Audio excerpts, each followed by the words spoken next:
ongi etorri. Egun bateko saioetan, hauxe izaten da unerik zailena.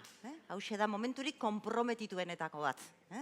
Goizeko lehen ordua eta bazkalosteko lehena. Naiz eta bazkaria iragarrita zegoen bezala modu arinean egiten saiatu garen, kosta egiten da, badakigu, asko eskertzen dizuegu ahalegina eta benetan zintzo ibiltzea. Arratsaldeko blokeak edo arratsaldeko edukien sortak hezkuntza mundura eramango gaitu berriro, esan beharko genuke, behin eta berriz aipatu delako goizean zehar ere hezkuntzaren garrantzia, hizkuntza aniztasunari buruz ari garenean. Era askotatik, ikuspegi desberdinetatik begiratu nahi diogu kontu honi, gaurko diskurtsoa eta baita ere praktika aztertuz eta gazte jendeari bereiziki arreta jarriz.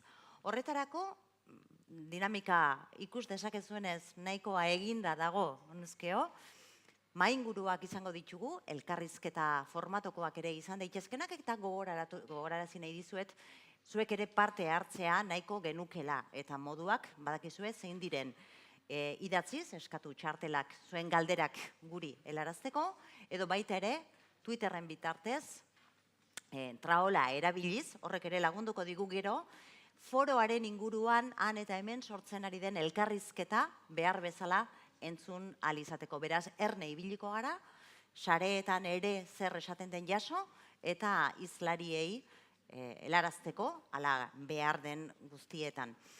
Ordubeteko lehen maila izango da, ondoren aurkeztuko dizueguna edo besterik gabe aurkezleari hitza emanez zuen aurrera ekarriko duguna. Gaurko diskurtso eta praktikak, hezkuntza eleaniztasuna hizkuntza gutxitu batekin. Horixe da programak ematen digun lehendabiziko pista, gainerakoak hizlariek argituko dituzte jarraian. Esaten didate, beste eskerrik asko, gogorarazteko ere bai, Twitterra erabiltzeko esaten ari naiz, wifia badago, erabiltzailea foroa da eta Pasahitza 2016. Ez da oso originala, beraz gogoratzen erreza ere bada. Foroa eta 2016. 2016 noski zenbakiz idatzi da. Beraz, esandakoa, hezkuntza eleaniztasuna hizkuntza gutxitu batekin gaurko diskurtso eta praktikak. Horixe, mainguruaren izenburu orokorra eta gainerako xehetasunak behar bezala emateko, Xaneire, Ezeaska ikastolen elkartetik hartuko du jarraian hitza. Xan, zurea. Ez? Orain bai? Bai. Arratsaldeon Donostia. Hezkuntza eleaniztuna, bai. Hezkuntza eleaniztuna hizkuntza gutxitu batekin, ai. Horxe hasten dira komeriak, gaurko praktiketan, politiketan, diskursoetan.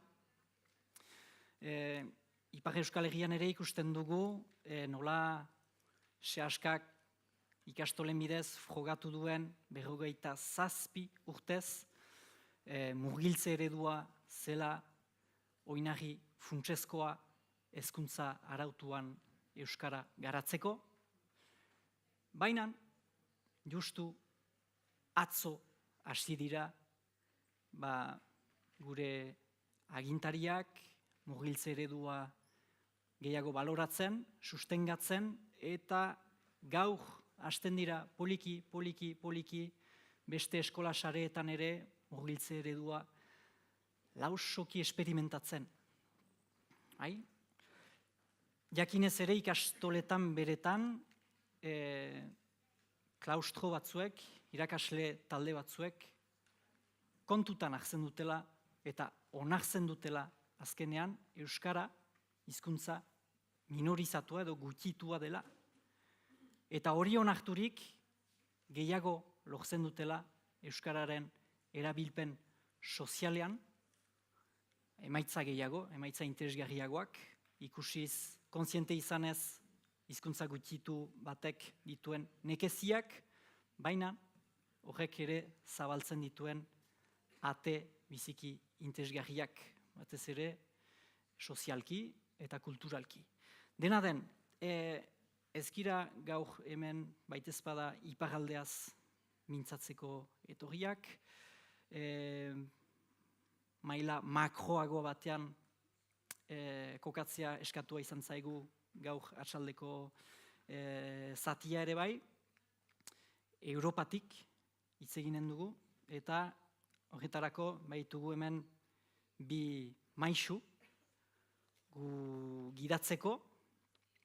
Alde batetik badugu Mikel Strubel, hau Erresuma Batuan sortua, psikologia ikasia Oxforden, Londresen, Bartzelonan, eta hainbat lan eginak ditu Kataluniako gobernuarekin, soziolinguistika mailan, hizkuntza planifikazio mailan, Europako Kontseiluan eta Europako Segurtasun eta Lankidetzako erakundeetan ere aholkularitza lanak egin ditu. Goizean aipatzen baiginuen Europa etzela Alemanian gelditzen, preseski Mikel ibili da Errusia, Estonia, Kroazia, Kazakstan, Letonia bezalako inguruetan, eta nola ez, Lingua Pax Internationaleko batzordeko kidea da, eta goizean bere izena aipatu da, lagundu baitu hizkuntza eskubideak bermatzeko protokoloan, aholkulari gisa. Bai? Eta badugu ere Joakim Dolz Mestre, hori da? Hau berriz Moreliakoa, Valentziako erkidekokoa, eta hau aldiz berezitua da hizkuntzen didaktikaren eta irakasleen prestakuntzaren arloan, bertan katedraduna da, eta Genebako Unibertsitateko Psikologiaren eta Hezkuntza Zientzien Fakultatean bereziki. Badaramatza 25 urte hizkuntzaren didaktikaz ikertzen, eta bistan dena hainbat liburu, artikulu eta lanketa egin dituela, eta aditua dela hezkuntza eleanitzean, horregatik ere dago hemen, eta bereziki lanketa bat egin du Andorrako printzerriko gobernuarekin, hor, hango sistema eleanitza planifikatzeko. Bai? Beraz, hitzaldi honen ondotik gehiago zehaztuko dira praktikak eta esperientzia konkretuak. Guri hemen tokatzen zaigu pixkat distantzia pixka bat hartzea eta Europako testu inguru zabal horretatik abiatzea. Bai? Eta horregatik bi hizlarien arteko osagarritasuna baliatuz, lehen zatia izanen da galdegitea Europan zertan ote gauden. Europako testu ingurua eta politikak zertan diren, eta horretarako Joakim hasiko da eta osatuko du Mikelek. Barkatu. Habíamos quedado a la inversa, pero no pasa nada. En primer lugar, molt bona tarda a tothom. Me han pedido que hable en catalán, no es verdad. Y primero, ante todo, muchísimas gracias por esta invitación, por la oportunidad de participar en la elaboración del protocolo y de poder encontrarme de nuevo con tantísimos amigos. Segunda cosa, descontrolo el tiempo de forma escandalosa y por lo tanto, Xan, tú, garrote vil. Eso mismo. Para empezar, sí, vamos a hablar un poco del contexto general con relación al multilingüismo. Y me habéis hablado de Europa y supongo que tanto a Joaquim como a mí, por cierto, si no habéis estado nunca en Morella, es una población preciosa. Recomiendo tanto que me extraña que no sigas allí, la verdad. Cuando hablamos de Europa, podemos hablar del continente o de las distintas configuraciones en cuanto a instituciones. Me voy a referir muy brevemente, seguramente, a la Unión Europea, solo faltaría, al Consejo de Europa y, aunque sea de paso, también a la Organización de Seguridad y Cooperación de Europa. Lo que no voy a hablar es de las políticas dentro de cada Estado, porque es que no es un congreso eso y no acabaríamos nunca. Un poco enlazando con lo que ha dicho Suzanne Romain esta mañana, que ha sido muy interesante como ducha de agua fría seguramente sobre la evolución del mundo, pero al mismo tiempo de pensar que por lo menos hay gente que está peor que nosotros, que es un poco triste.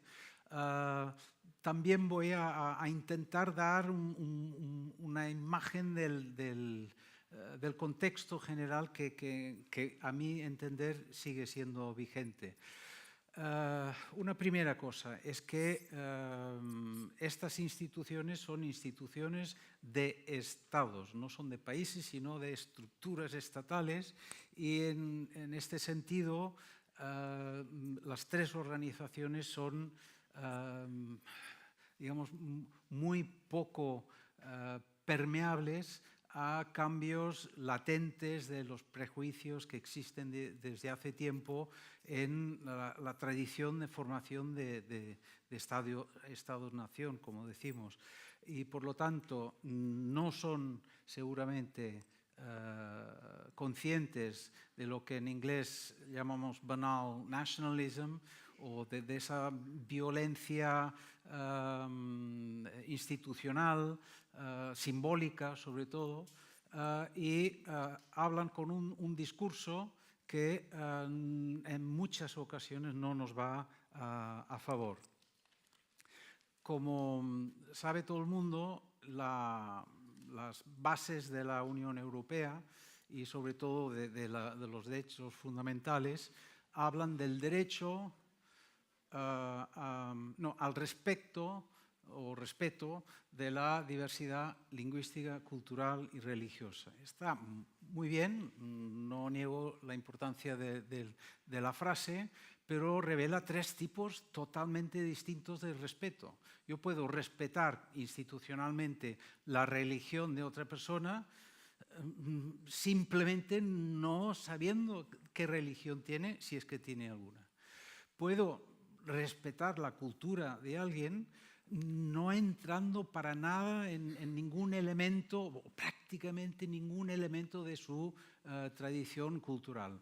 Pero respetar la lengua de otra es otra dimensión. Yo no puedo respetar la lengua de un bretón pues dirigiéndome institucionalmente en sueco, por decir algo. Es decir, el respeto a la lengua incluye necesariamente el uso de esa lengua para la comunicación. Y eso quizá es lo primero que nos ayuda a distinguir entre las lenguas que tienen detrás, o los dialectos, como sabemos todos, que tienen detrás un ejército y una armada y por lo tanto se llaman lenguas, y los dialectos que no, que llamamos lenguas minoritarias, regionales, minorizadas. Eso va evolucionando con el tiempo. A lo largo del tiempo hemos visto en la Unión Europea cómo una creciente sensibilidad por la totalidad de la diversidad lingüística en Europa, que creo que reconoceremos que ha existido por presión del Parlamento, básicamente, durante los años 80, 90, y que llega hasta el momento en que existe un comisario de la Unión Europea, de la Comisión, con responsabilidad única y exclusiva por el tema del multilingüismo, con la redacción de varios informes donde se comenta la importancia de tener en cuenta las lenguas regionales, a un estadio más reciente en que la diversidad lingüística se valora en tanto a potencial económico y por lo tanto pasan por delante de las nuestras lenguas, si me puede referir así, pues las lenguas de las recientes inmigraciones, porque son enlaces potenciales, comerciales, diplomáticos, sociales, culturales, con otros países del mundo, y en un mundo globalizado, pues esto tiene un interés mayor a la existencia del galés o del catalán o del euskera. Esto es una impresión reciente que tengo del cambio de discurso, y se ilustra divinamente, y es muy triste reconocerlo, en el cambio del criterio para asignar a las universidades que participan en intercambios Erasmus de fondos para financiar cursos intensivos a los estudiantes que van a estas universidades. Hasta Erasmus Plus, que ahora ha cambiado, había un criterio de compensación, y por lo tanto el estudiante que quería ir a la Universidad de Burgos a estudiar un semestre de Erasmus, o que quería ir a Roma, o que quería ir a Dresde, no tenía apoyo por parte de la Unión Europea para aprender estos idiomas, porque la Unión Europea decía, hombre, estas grandes lenguas están disponibles en los currículums de la mayoría de los países de Europa, y por lo tanto, antes de ir a estas universidades, estudiarlos en el sistema normal. Y, en cambio, si quieres ir a Leeuwarden o a Barcelona o a Bristol, pues hay la posibilidad de ayudar a estas lenguas menos usadas, pero usadas en las universidades como docencia. Esto ha sido un criterio muy razonable, pero muy frustrante, por decirlo suavemente, para un Estado de carácter de raíz monolingüe como el Estado español, que veía cómo Bruselas daba dinero a los catalanes y valencianos, a los vascos y a los gallegos para organizar sus cursos, y en cambio a nosotros no. Se entiende, todas las universidades en el resto, para estudiar español no había dinero. Esto se ha girado del todo en el Erasmus Plus, y me parece que es un síntoma totalmente negativo. Y por lo tanto, esto formaría parte, para ir acabando, del cambio de sensibilidad hacia el tema de las minorías en general que vemos en Europa, que sería un poco parecido al tema de los criterios de Copenhague, que desarrolló hace, yo creo que 30 años, de criterios de respeto democrático en los países de la transición postsoviética, que impuso la Organización de Seguridad y Cooperación de Europa. Había un apartado concreto para el tratamiento de las minorías. Y Letonia, Bulgaria, Rumanía, todos tenían el ojo puesto a ver si cumplían los requisitos de respeto a las minorías nacionales en su país. Hasta que el día que alguno de ellos, no creo que sepamos nunca quién, dijo, nos estáis exigiendo cumplir con unos requisitos de respeto a las minorías que en Francia, bueno, no diremos ningún país en concreto, pero que países actualmente miembros de la Unión Europea no cumplen para nada. Y por lo tanto, no seáis exigentes con los que quieren entrar si resulta que los de dentro no cumplen con los requisitos. Veo esta mano y me callo. No, por favor. Hasi gara inkoherentzia, tensio batzuk aipatzen, Joakimek baduela zerbait azpimarratzeko. Yo no soy un experto en política educativa ni lingüística. Pero soy un experto sobre el aula, ese pequeño espacio donde los niños llegan y aprenden lenguas, y tomen la idea de un niño de Lizarra que llega y que tiene que aprender el euskera, el castellano, el inglés. Ese es mi dominio. Y voy a defender 3 tesis para ir rápido y para alimentar el diálogo y el debate entre ustedes. La primera tesis es que el profesor que trabaja en el aula precisa conocer en detalle el contexto y la política lingüística y educativa para poder trabajar, y que tiene una influencia fundamental. Por eso yo hablo de sociodidáctica de la lengua, porque el contexto es fundamental para adaptar las situaciones de enseñanza y aprendizaje. Segunda tesis, Europa, la UNESCO, han desarrollado un marco en donde el plurilingüismo se puede desarrollar. Teóricamente, donde las lenguas minoritarias y minorizadas, no es lo mismo, el euskera es minoritario, desgraciadamente, y también minorizado, pero en el contexto europeo yo defiendo la tesis provocadora de que las lenguas minorizadas continúan en un proceso de minorización, inclusive a pesar del esfuerzo que se está haciendo en Euskadi, en Cataluña, en Valencia, el proceso de minorización continúa. Tercera, no sé si es tesis o no, cuáles son las tensiones actuales y por qué. Y si me dejan, ¿cuántos minutos me das, San? O sea, una primera cosa importante es que todo el mundo acepta que estamos en un contexto multilingüe. El término multilingüe lo utilizo en situaciones donde se hablan muchas lenguas. Yo estoy en el Cantón de Ginebra, donde el 40% de la población no es de lengua primera familiar. Yo evito el término lengua materna por sexista y porque naturaliza el aprendizaje. Hablo de lenguas primeras familiares, pero las sociedades son multilingües y yo me encuentro en un contexto en donde en mi universidad hay más de 100 lenguas distintas, las lenguas de la inmigración, y luego las lenguas del país, algunas minorizadas, otras no, lo cual es complexo.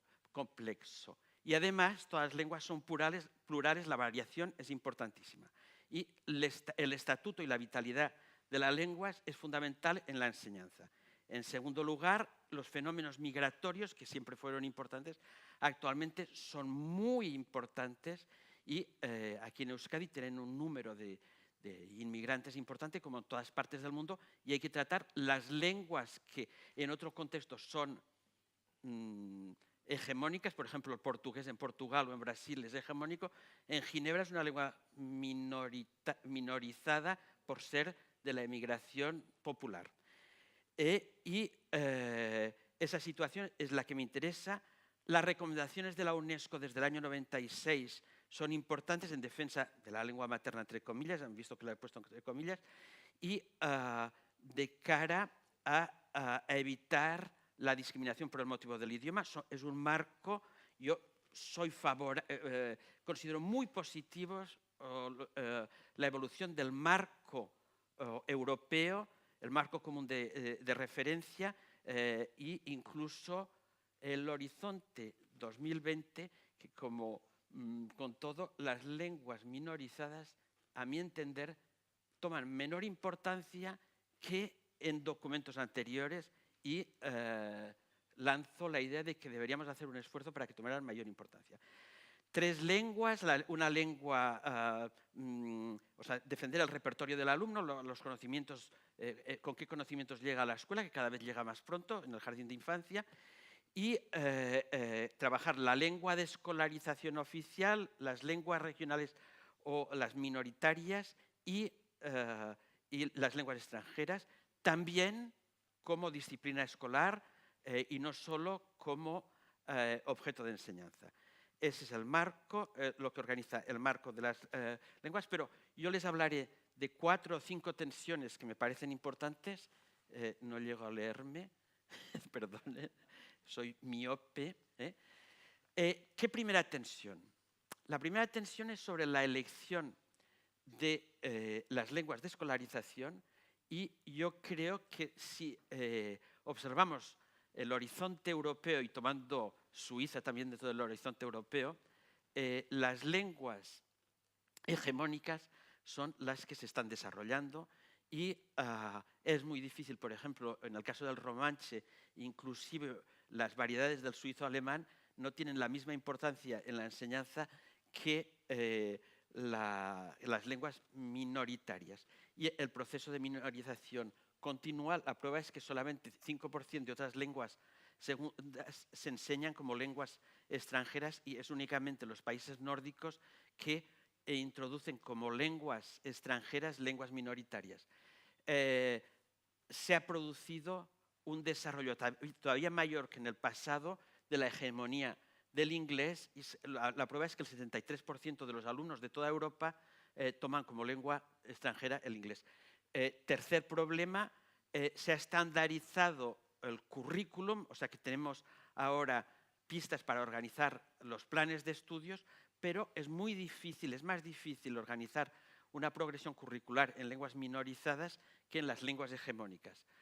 Y los modelos, y de eso yo quería hablarles y les hablaré más tarde, los modelos plurilingües que toman en consideración las lenguas minorizadas están muy poco desarrollados y yo voy a refugiarme a Andorra y les voy a hablar cuando pueda sobre Andorra porque me parece que es un modelo para alternar diferentes lenguas, para trabajar el plurilingüismo en que se toma en serio las lenguas minorizadas, aunque se podría tomar más en serio con las lenguas de la emigración. Otro problema es el de la formación del profesorado y la dificultad para encontrar profesores que dominen tanto, no hace falta que sean nativos, pueden ser euskaldunberris, como dicen por aquí, pero para que sepan trabajar convenientemente en un sistema plurilingüe y defendiendo la lengua minorizada. Esas son las mayores tensiones que yo veo en el contexto actual. Ay, no, es que no pasa. ¿sí? Ados. Bueno, ikusi dugu testu inguru orokorra zertan zen, gero bali maituzue galderak gehiago horri buruz aukera aukanen duzue bukaeran. Hor nahiko ginuke zuekin gehiago praktikei buruz hitz egin. Bai? Naizta gero azpimarratuko ditugun batzuk, urrengo mai inguruetan, aukeratu praktika batzuk aipatzeko, halaz praktika onak, funtzionatzen dutenak, baina hala ere ahantzigabe zerk ez duen funtzionatzen. Badakit, adibidez, hitzaldi hau gestatzerakoan, aipatu dugula irakasleen prestakuntza. Bai? Eta irakasleen prestakuntzan bazirela gabeziak. Beraz, ez dakit, Joaquim. Gracias por darme de nuevo la palabra. Voy a empezar por una anécdota hablando de prácticas. La anécdota se corresponde conmigo. Me gustó mucho la conferencia de esta mañana de Suzanne Romain porque pone en evidencia situaciones particulares. Voy a dar como ejemplo una en la que yo me veo comprometido para ver lo que hacemos y algunas veces las contradicciones de lo que hacemos. Desde el año 2002 soy uno de los pioneros de una operación en contra del iletrismo en Brasil que se llama la Olimpiada de la Lengua Portuguesa. Es una operación organización no gubernamental con apoyo de los gobiernos de los estados del Brasil. Ustedes saben que en Brasil no es la situación de África, pero los problemas de iletrismo son importantes. Y se considera que el 20% de la población es analfabeta funcional. Me pidieron ideas y lanzamos lo que llamamos la Olimpiada de la Lengua Portuguesa, Escribiendo el Futuro, que ha movilizado a todo el país. Todos los ayuntamientos de Brasil han firmado convenciones y el día 13, el martes 13 de esta semana, fue la final de del quinto concurso. Es una especie de concurso de redacción en donde se forman a profesores de los lugares más recónditos del Brasil, se les da material y es un concurso de redacción, pero que ha tenido un impacto. Todos los indicadores muestran que el propio concurso de redacción ha tenido un impacto en el desarrollo de la lectura y la escritura en Brasil. ¿Qué me di cuenta yo? Que me movilicé de manera comprometida con ese proceso. Que en Brasil hay 150 lenguas amerindias, que la lengua amerindia que más se habla actualmente cuenta solamente con 45.000 hablantes, y que mi Olimpiada de la lengua portuguesa desarrollaba la escritura y la lectura en portugués en zonas de Amazonia, de Mato Grosso, de lugares donde hay lenguas amerindias, en contra de las lenguas minorizadas. Es decir, que los que estamos colaborando en proyectos en defensa del aprendizaje de las lenguas en plural o de la escritura en contra del analfabetismo, algunas veces sin quererlo también actuamos ignorando las lenguas minorizadas. ¿Y cuáles son los 5 o 6 puntos que me parecen importantes? Necesitamos un debate, como diría Habermas, la ética de la discusión en una sociedad democrática. Necesitamos un debate para clarificar lo que queremos, porque en contra de los ciudadanos no vamos a poder hacer nada en defensa del plurilingüismo y de las lenguas minorizadas. Ese compromiso tiene que estar articulado a la demanda social y las intervenciones tienen que estar ligadas a ese aspecto. En segundo lugar, yo soy partidario de una política intervencionista. El neoliberalismo nos dice, vamos a dejar que las cosas evolucionen naturalmente. Evolucionar naturalmente quiere decir que mi lengua primera familiar va a desaparecer y yo no quiero que desaparezca, no únicamente porque es un patrimonio que quiero que se mantenga y que tiene una riqueza evidente. Es decir, que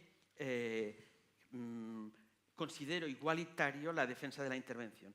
Pero esa defensa de la intervención es completamente diferente en los estados que territorializan las lenguas o donde la elección, aquí en Euskadi, por ejemplo, son los derechos individuales territorializados.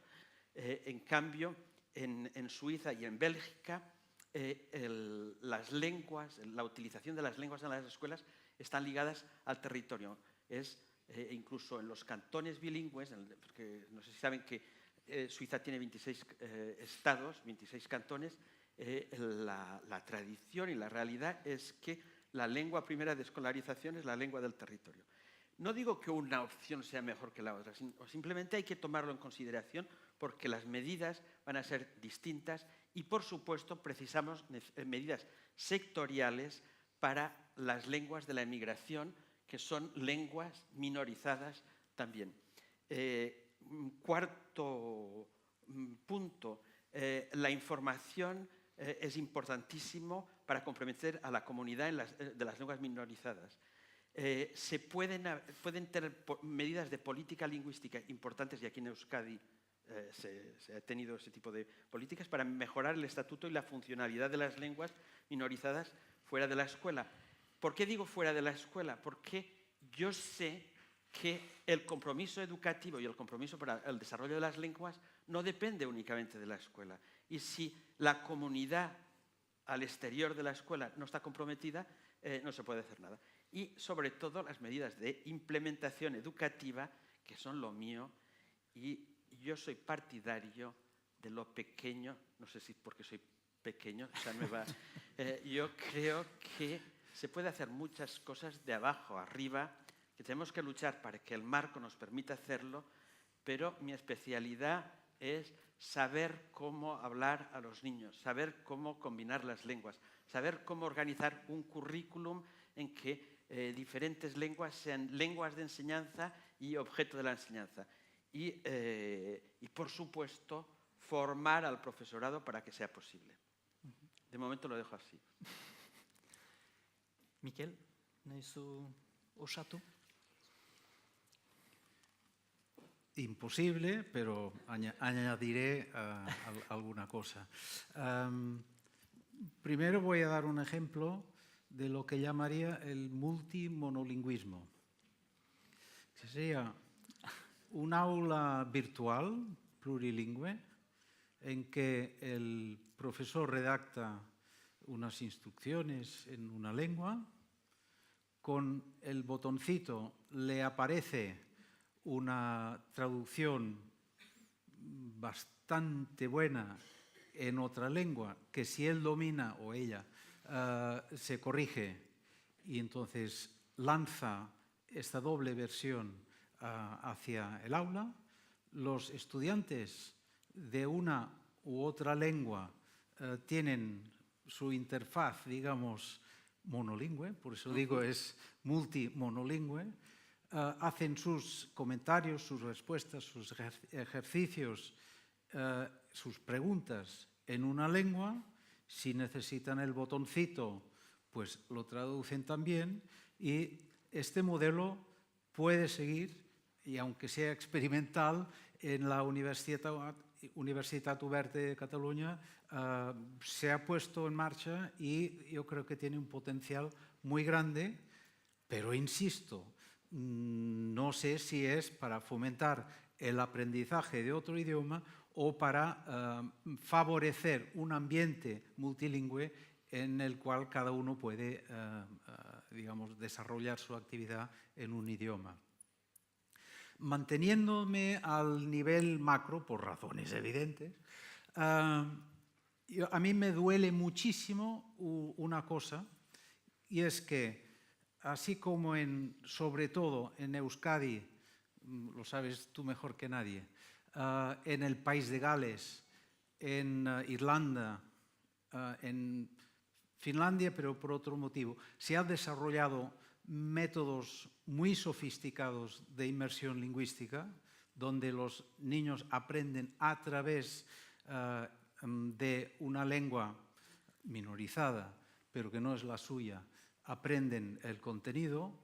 Esto ha dado un bagaje, ha habido un International Journal o European Journal, creo, de esto, y hay decenas de miles de maestros y profesores muy bien formados, con un gran bagaje, con una gran experiencia, y un día sale una persona que se llama Marsh, no diremos nombres, y que inventa un sistema nuevo que le llama CLIL en inglés, no sé si es Emil o Emil en francés, en español es todavía más difícil, y desarrolla lo que se hace 30 años que funciona, pasando olímpicamente o desconociendo la existencia de todo este bagaje. Eso habría podido ser una enorme aportación de los que trabajamos por las lenguas minorizadas a un método más grande,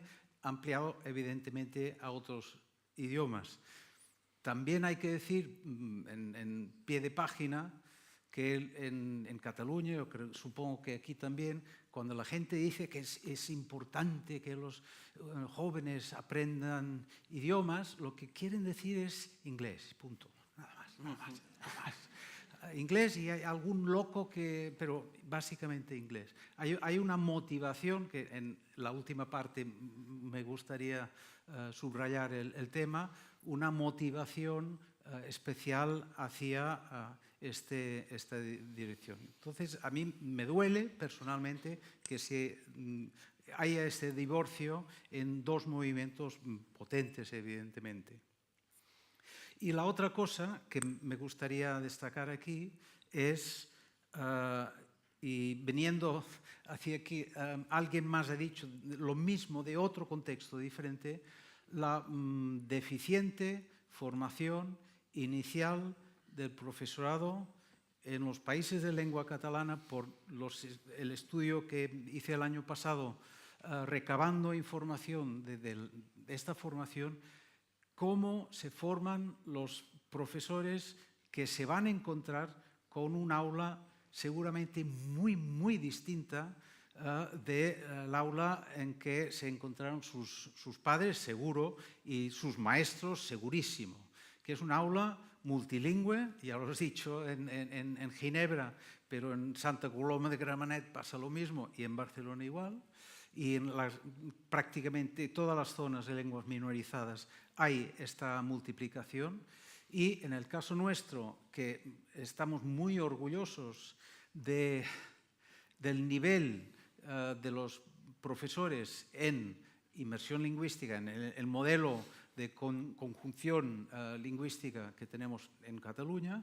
En cambio, todo eso es formación posterior, formación continuada, permanente, porque la inicial parece que prepara los futuros maestros para una aula que ya no existe y que además entra en el aula sin conocimientos de sociolingüística, por lo tanto de las dinámicas de qué es lo que hace que una persona elija o no elija un idioma o otro idioma, sin ninguna concepción sobre los prejuicios, los estereotipos, las imágenes, que son elementos, utensilios, creo que indispensables para poder entrar el primer día en una clase.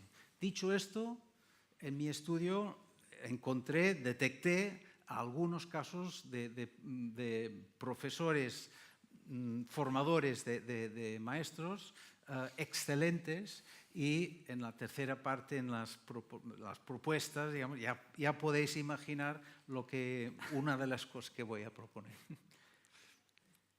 Ya está. Segi, azken zatia dugu, orain, forounen filosofiari jarraituz ere, hemen girela geroari begira ere jartzeko, eta proposamenak egiteko, eta zuek, jeseski, ze proposamen konkretu baute zenuketen geroari begira. Da, Mikelekin segituko dugu, gero Joakimek baitu bideo bat bukatzeko. Vamos a ver si somos concretos y no me escuche, porque ya es suficiente sin altavoces en mi oreja. Lo primero que creo que habría que hacer, y enlazando directamente con lo que acabo de decir, es mejorar muchísimo la formación inicial de los maestros. Ya sé que esto es a largo plazo, ya sé que los gobiernos duran 4 años, 5 años y que necesitan resultados inmediatamente, pero creo que es totalmente obligatorio ir en esta línea de mejorar la formación inicial de los maestros que trabajan en contextos plurilingües, además para que puedan también añadir el inglés, por ejemplo, o el francés, por ejemplo, como idiomas, tercer idioma, cuarto idioma en la clase.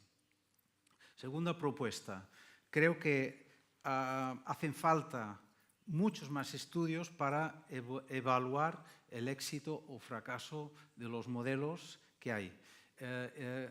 Soy consciente que en Euskadi, CENOZ, la Saga Baster han hecho estudios muy majos sobre la introducción de un tercer idioma, el inglés, en escuelas como proyectos piloto en el País Vasco. Y creo que el resultado es sorprendente si no hay un especialista como tú que dirás, claro, es evidente que la conciencia lingüística que te da, que le da al niño trabajar con 2 idiomas desde una edad precoz, hace que el aprendizaje de un tercer idioma sea mucho más fácil y además facilite incluso el aprendizaje del segundo idioma. Es decir, que el nivel de euskera que se consigue en programas de inmersión no sufre a consecuencia de la introducción del inglés paulatinamente dentro del sistema educativo, dentro de la clase. Tercera propuesta, creo que hace falta identificar, localizar las buenas prácticas que existen en ese campo. Acabo de hablar de un proyecto piloto, pero estoy seguro que muchas de las técnicas, de las estrategias, de las tácticas de maestros que muchas veces los han inventado, deberían localizarse y difundirse muchísimo más de lo que se difunden en este momento. Un cuarto contexto es que los lobbies que tenemos, antiguamente teníamos EBLUL, el European Bureau for Lesser Used Languages, ahora tenemos ELEN, tenemos el NPLD, y seguramente en distintos estados hay organizaciones que promueven nuestras lenguas en entornos multilingües. Creo que es importante darles todo el apoyo posible porque pueden hacer de lobby. Antes se ha hablado también de intentar contactar con nuestros representantes políticos para que sean conscientes no del problema de las lenguas minorizadas. Cuando dicen minoría ya parece que es algo raro y algo problemático, sino de la oportunidad que da a nuestra sociedad la existencia en definitiva de una lengua propia histórica y del aprendizaje a veces demasiado fácil de otra lengua de difusión más amplia. Y lo último, yo no sé cómo ponerlo aquí porque es muy delicado. Europa tiene un problema digamos, un problema demográfico. Esto que un joven tenga hijos en según qué países, pues hace levantar las cejas. Y que se me entienda muy bien, creo que vivimos en sociedades pedófobas. No me entendáis mal, pero creo que es exactamente esto. Entonces, claro, ¿qué política lingüística va a hacer? No, al revés, ya sería malo. Que seamos facilitadores, acogedores de la existencia de gente joven, de hacer familias que tengan más de 1,1.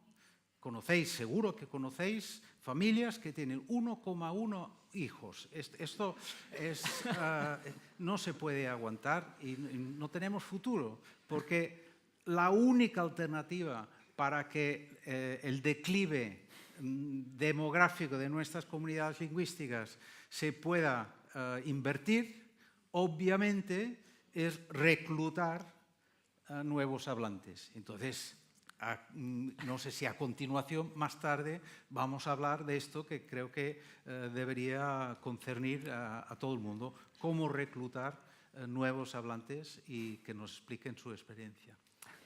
Estaba escuchando atentamente a Miquel, esperando algún tema polémico para el debate, y estoy de acuerdo con todo, incluso que hablando en euskera, los perros en la playa de la Concha, no creo que la supervivencia del euskera sea... Yo le hablo a mis gatas en catalán, pero tampoco es lo fundamental. O sea que efectivamente las lenguas minorizadas precisan un trabajo importante y que los aspectos demográficos juegan un papel importante. Yo quería, antes de hablar de las medidas concretas de perspectivas, quería subrayar una cosa que es importante para los profesores que están en la sala, porque actualmente en el Estado español se ataca la inmersión y quienes la atacan creo que no saben lo que es y que no la distinguen de la submersión, pero quería decir y con pocas palabras, todas las investigaciones sobre la inmersión lingüística en Quebec, en los diferentes lugares donde se estudian, muestran que da buenos resultados para la lengua minorizada y para las otras lenguas. Y es importante decirlo, y yo quería subrayar los trabajos hechos en Euskadi, en Lizarra, en Zumaya y en Iparralde. Fui miembro del jurado de tesis de John Lascano, que replica un estudio sobre la inmersión que muestra los buenos resultados en euskera y en francés del sistema inmersivo, que no es la sumersión. Yo siempre digo en Suiza, aquí no es inmersión, es sumersión. ¿Por qué? Porque los niños llegan al jardín de infancia en Ginebra y son pocas las educadoras que respetan la lengua de origen. Es verdad que es complicado, porque la última jardín de infancia que visité había 42 niños y solamente 2 eran monolingües y había entre 42 niños creo que 25 lenguas distintas. Pero la inmersión supone un trabajo de desarrollo de las dos lenguas. en que la lengua minorizada se apoya de una forma particular y los resultados de los trabajos de Idiazábal, aquí presente, de Ivonne Manterola, también presente, de John Lascano, son muy buenos y vale la pena leerlos para mostrar el efecto de la inmersión. Defiendo con otros trabajando yo como experto en didáctica y Frédéric Tupin como sociolingüista, la toma en consideración sistemática, que hay 7 factores centrales en la enseñanza plurilingüe. Entre ellos hay 4 que son externos: la vitalidad sociolingüística, las relaciones que existen entre lenguas en contacto, porque a veces están en guerra las lenguas, las actitudes y las representaciones, que algunas veces son negativas. Y, por ejemplo, en Suiza, la representación sobre el alemán es más negativa que la representación del francés, y yo tengo la hipótesis de que aprenden más en los cantones suizo-alemanes el francés que el alemán en la parte francófona. O sea que hay fenómenos de detalle, pero que se tienen que analizar, inclusive el nivel socioeconómico, cultural y las lenguas familiares, para poder trabajar en la escuela. Y dentro de la escuela, el perfil lingüístico y el nivel de integración de los alumnos, el lugar atribuido por las lenguas en un sistema plurilingüe y las competencias profesionales de las que hablaba mi colega Miquel, que son importantísimas, y la formación del profesorado. Entonces, yo soy partidario, para ir rápido y para dar un momento de tiempo para que discutamos en conjunto, de tomar varias perspectivas. La primera es no dar la responsabilidad únicamente a la escuela, es trabajar de fuera a dentro. Mi perspectiva es una perspectiva pragmática y adaptativa en el que la comunidad, si la comunidad social, la comunidad del entorno de la escuela no se compromete con la lengua minorizada, entonces no se puede trabajar. Apoyo, y hay pocos valencianos aquí, lo que está haciendo el nuevo consejero de Educación, Vicent Marsá, que es un chaval de 30 y pico años, que está creando una especie de primavera educativa en Valencia, un acto que se llama Ilusiónate por la lengua, porque si las familias no comprenden lo que se hace, es muy difícil trabajar con las lenguas minorizadas. Mi perspectiva es variacionista. La perspectiva variacionista significa que el vizcaíno, que tomar en cuenta las variedades del euskera. Sí, vamos a trabajar todos sobre el estándar, pero tomarlas en cuenta y dar mucha importancia, cosa que no se ha hecho en el caso de Cataluña. Yo publiqué un libro que se llama Hacia una enseñanza del oral, publicado por la Abadía de Montserrat, pero inclusive si son los monjes los que me promocionan, creo que no me han hecho mucho caso. Y doy mucha importancia al oral. En Cataluña es fundamental que se desarrolle la expresión oral, y mi posición es trabajar en géneros del discurso, géneros textuales, porque es la unidad de comunicación. Pasar de una visión representacional de la lengua a una visión más centrada en la comunicación. Facilitar herramientas de trabajo a los profesores y asegurar una progresión curricular ascendente. Entre todas las experiencias, la que me parece más interesante, Miquel habló de Emil o de Click, que seguro que enseñando materias escolares en la lengua se aprende la lengua y se aprende, o sea que hay que combinar la lengua como objeto de enseñanza y la lengua como instrumento de enseñanza, pero la experiencia que yo considero más positiva sobre un sistema plurilingüe que tome en consideración las lenguas minorizadas es el de Andorra. ¿Por qué? Porque, en primer lugar, el currículum viene de abajo arriba, es decir, las escuelas andorranas son 7 centros educativos de primaria y 3 de secundaria, o sea que es un mundo pequeñito. No sé si se puede hacer en todas partes lo mismo, pero el currículum, la progresión está integrado, es decir, se empieza por las lenguas que dominan menos los alumnos, que es el francés y el catalán, es inmersión en las dos lenguas, se trabajan módulos, una profesora habla siempre en francés, otra habla siempre en catalán, otra habla siempre en español, y más tarde se incluye el inglés con el mismo sistema, y el currículum se elabora a partir de las experiencias prácticas de la clase, es decir, observando al profesorado. Si hay preguntas, podré detallarlo. Mi oficio es de formador de los profesores. Y probablemente si un observador fino como Miquel viniese a ver lo que hacen los profesores ginebrinos, dirá, hay muchas cosas que aprender porque a mí también me gustaría que el impacto de mis cursos de formación fuese mejor de lo que es. Pero yo creo que yo tengo una visión positiva del trabajo del profesor. No tengo una visión tan crítica y también analizo, me paso la vida haciendo investigaciones sobre las prácticas del profesorado en enseñanza de lenguas. Y utilizo el análisis de casos en la formación del profesorado para mostrar lo mejor de las prácticas del profesor. Y hay estrategias y prácticas que no están todavía en la literatura, pero que están en las salas de aula, y yo creo que se puede aprender mucho de esas prácticas. Me parece, perdón. Me sabe mal tener que interrumpir cuando estamos llegando a una parte en la que alguien es muy optimista, pero vamos a ver si conseguimos estropearlo ahora con las preguntas. Galdera bakarra egin ahal izango dugu, ez dagoelako ezertarako astirik ere, baina bat behintzat bai iritsi zaiguna.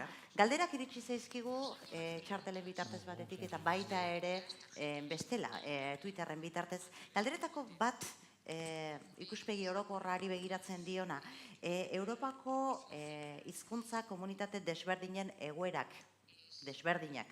Kontuan izanik, bi adeituei galdetzen zaie, zein litzateken zeuen ustez, oinarri minimoa, nola baita esateko, nola zertan finkatu ahal izango litzateken, posible baldin bada, oinarri minimo bat egoera desberdinetan bada ere. Dadas las diferentes situaciones de las comunidades lingüísticas en Europa, ¿cuál sería el mínimo, el absoluto mínimo de presencia y de desarrollo de una lengua minorizada en educación para que pueda desarrollarse? Vamos a ver, depende tanto de la situación en concreto. Voy a hablar del frisón o del ladín. Y de la distancia entre lenguas, que es muy difícil de generalizar, porque en los dos casos que he dicho yo, con poquísimas horas de enseñanza a través de la lengua en preescolar y como asignatura en primaria, están contentísimos y se mantienen bastante bien estos idiomas.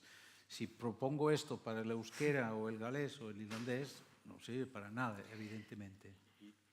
Yo me niego a responder. O sea, lo mínimo es tratar a la lengua como una reliquia. Yo soy ambicioso, pero lo mínimo no lo entiendo. Perdonad, pero no lo entiendo. Las lenguas minorizadas y buscar lo mínimo, no quiero contestar. Perdona, no quiero. Estimatzen dute, labur-laburre erantzun izana eta horren modu kategorikoan, zalantzarik ez dago. Azken bat, asko aipatu delako, irakasleen prestakuntza nahikoa den, nahikoa ez ote den, egokia den, ez den, eta galdetu digute, ia, helburuak, estrategiak finkatzen direnean, irakaslegoa bera kontuan hartzen den. Interpretatzen dut galdera horretan badagoela implizitoki ere beste kuestio bat, alegia emana iriste ote zaien irakaslei egin beharra ala parte hartzen dute, egin behar horren diseinuan. Hauxe litzateke azken galdera.